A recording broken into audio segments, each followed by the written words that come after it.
Oi, meus amores! Bem-vindos de volta a mais um episódio de Contém Spoiler. Hoje, mais um livro com a parceira maravilhosa Planeta Azul, então já deixo aqui o meu beijo de agradecimento. Antes que eu me esqueça e antes que esse vídeo comece, já se inscreve aqui no canal, já dá like aqui, já comenta um amigo pra assistir esse vídeo com você. E vamos lá, porque o vídeo de hoje é muito confuso.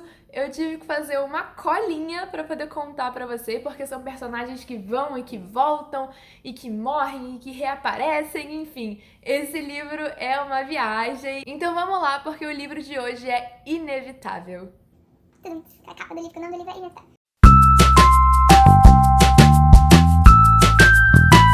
Então vamos lá, gente. Esse livro incrível, esse romance maravilhoso, vai falar de 3 gerações diferentes com famílias diferentes. Então a gente vai fazer uma viagem ao passado, vai conhecer aquela família lá atrás, na época colonial ainda.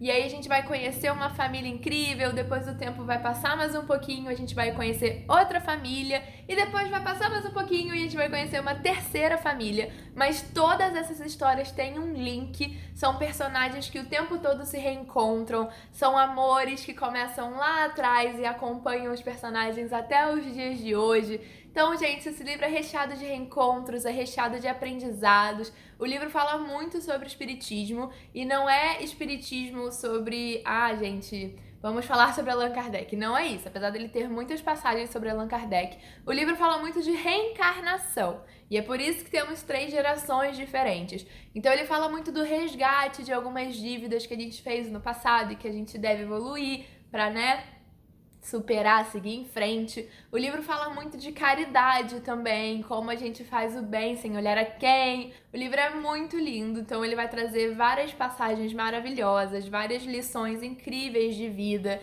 Então, aquela coisa do aprender com o erro do outro para você não ter que cometer, mas às vezes você tem que cometer o erro, pra gente saber que o erro tá errado mesmo, enfim. É um romance maravilhoso, daqueles que sempre tudo dá certo no final. Eu recomendo muito a leitura e vamos falar um pouquinho mais sobre ele ali na parte do spoiler. Eu apontando pra nada. Vou começar a fazer vários sistemas de seta aqui. Então vamos lá, gente. Como eu falei, o livro ele traz 3 gerações diferentes em 3 famílias diferentes. Então eu tive que escrever uma pequena cola.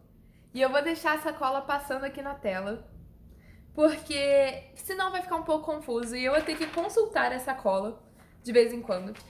Nós temos o Miguel, que é um personagem principal, que depois vai voltar como Pedro, como Henrique. Nós vamos ter o Coronel Pádua, que vai voltar como Cássio. Enfim, eu vou deixar aqui uma árvorezinha genealógica para vocês entenderem quem volta como quem e como que as coisas acontecem, enfim. Mas vamos lá, né? Qual é a história? A história vai lá, começa lá atrás, na época das fazendas, a época colonial ainda.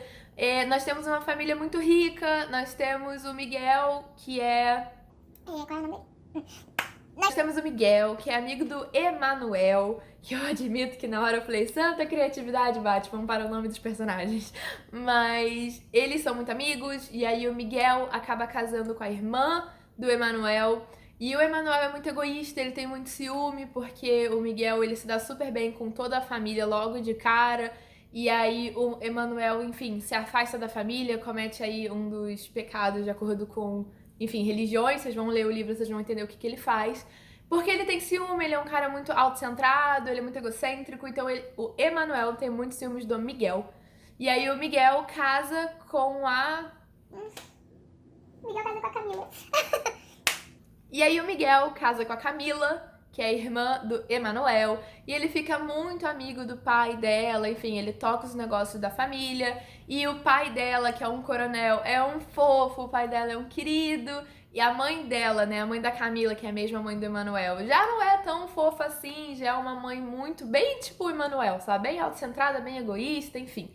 E aí temos essa estrutura familiar, que acaba que, né, as pessoas vão morrendo aí no caminho, porque os anos vão passando. O Miguel, ele acaba traindo a Camila, então eles acabam se separando. Enfim, temos essa primeira estrutura familiar. E aí, vamos para a segunda parte da história, né, para a segunda família, onde a Camila volta como Clara, e aí o Miguel volta como Pedro. Enfim, gente, nós temos uma vida intermediária aí no caminho. E nessa vida intermediária, vocês vão vendo que as coisas se repetem. Então, o Emanuel ainda volta muito egoísta, o Miguel ainda volta com esse fraco por mulheres, muito forte. A Clara, que era a Camila, né? Vou deixar aqui sempre estruturado pra vocês. Ela volta ainda com essa coisa muito forte da caridade. Então, vocês vão vendo que as coisas vão se repetindo ao longo das vidas, ao longo das gerações e das reencarnações, até que chegamos na última vida. Bem, gente, nessa última vida, vocês vão vendo que todas aquelas dívidas e todos aqueles aprendizados que foram sendo deixados para escanteio, eles vão realmente retomar agora e vão realmente serem feitos, né? As coisas vão serem... As coisas vão serem. Que isso, gente? Que assassinato em língua portuguesa.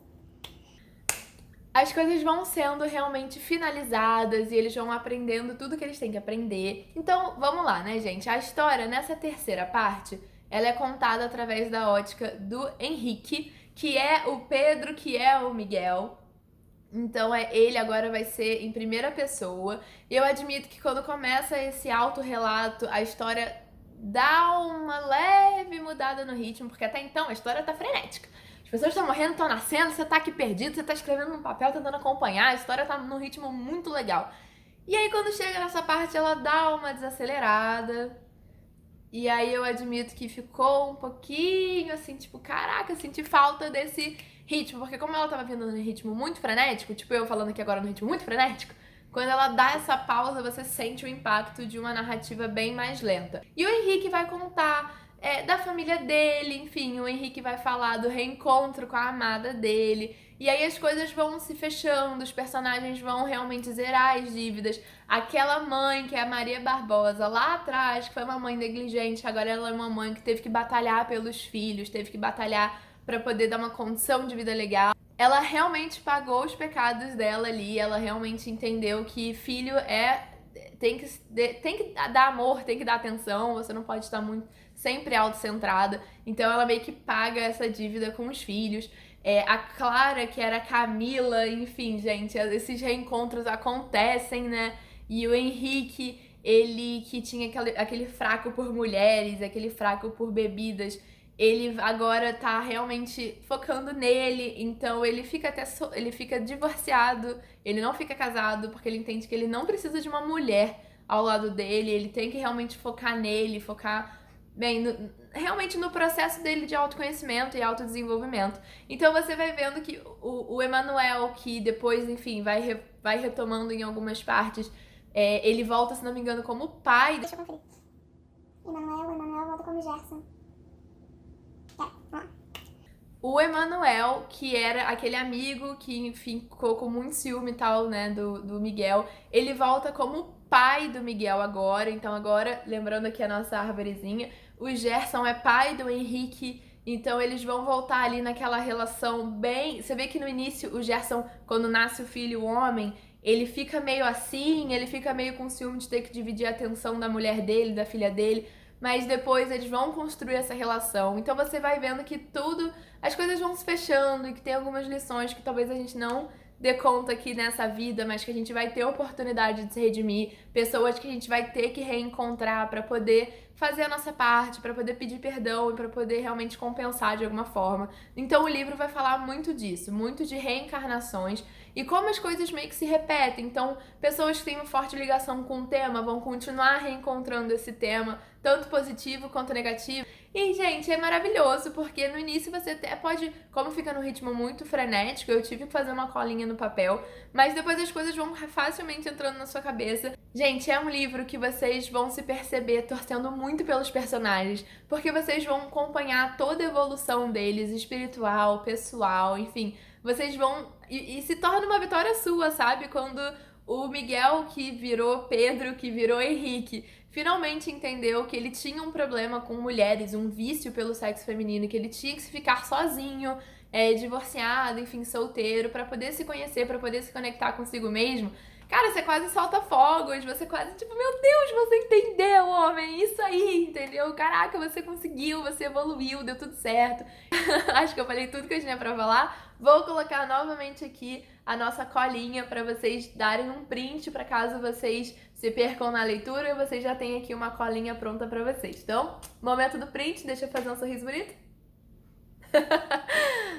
Gente, uma coisa muito legal desse livro é a forma como o autor encontrou de deixar o Henrique a par de tudo. Vou explicar pra vocês. O Henrique, ele resolve fazer uma Eurotrip, assim, com os amigos pra dar uma relaxada. E aí eles estão na Europa e tudo mais, estão viajando. E lá ele conhece um senhor que é muito querido. E aí ele desabafa, assim, com o senhor. Ele faz ali uma representação da figura paterna, praticamente. E ele super desabafa com esse senhor. E aí, depois que ele desabafa tudo, o senhor vira e fala assim: poxa, será que agora então eu posso falar, querido? Tagarelou no meu ouvido a noite inteira, será que eu posso falar? E aí o senhor começa a contar a história da vida dele e como que ele, esse senhor que é brasileiro, foi parar na Europa. E aí, gente, é muito legal, porque você descobre que esse senhor lembra do Pedro lá atrás, a outra vida do Henrique? Então, quando o Pedro faleceu, esse senhor foi trabalhar no lugar onde o Pedro trabalhava. E aí ele assumiu o lugar onde o Pedro morava e o emprego que ele tinha, que era tudo no mesmo lugar. E ele acabou achando ali alguns rascunhos que o Pedro escrevia, o Pedro gostava de escrever, e o Pedro escreveu a vida dele, escreveu toda essa história aí que o Henrique contou pra gente, o Pedro que escreveu. E aí esse senhor achou tudo isso, né? E aí, conversando aí com o Henrique, ele conta desses rascunhos e desses contos que ele achou, que ele tinha achado muito legal e que ele tinha guardado. E aí ele resolve presentear o Henrique com isso. E aí, quando o Henrique lê, é como se as coisas se instalassem. E aí a Socorro, que é a mãe dele, ele mostra pra Socorro. E aí a Socorro já sabe de tudo, né? Porque a Socorro a gente já sabe lá, lembrando quem ela é. Então ela resolve abrir toda a verdade pra ele, contar que, na verdade, ele tá lendo o que ele mesmo escreveu quando ele era Pedro. Enfim, ela conecta todos os pontos ali pro Henrique e ele conecta todos os pontos ali pra gente. Mas eu achei muito interessante a forma que o autor encontrou de, né, fazer o Henrique saber tudo isso. E é isso, gente. Eu espero que vocês tenham gostado desse episódio. Pra quem já viu a série Dark, foi bem dark, né? Personagens voltando, enfim, você tendo que fazer cola pra saber quem é quem. E eu espero que vocês tenham gostado desse episódio bem diferente, um tema que a gente ainda não tinha discutido. Reforço aqui a minha gratidão à Planeta Azul, a Zélia, maravilhosa, sempre aqui apoiando o nosso canal. E eu espero que vocês tenham gostado. Não esquece do like, não esquece do inscreva-se. E a gente se vê na semana que vem com mais um episódio de Contém Spoiler. Um beijo e bom final de semana pra vocês.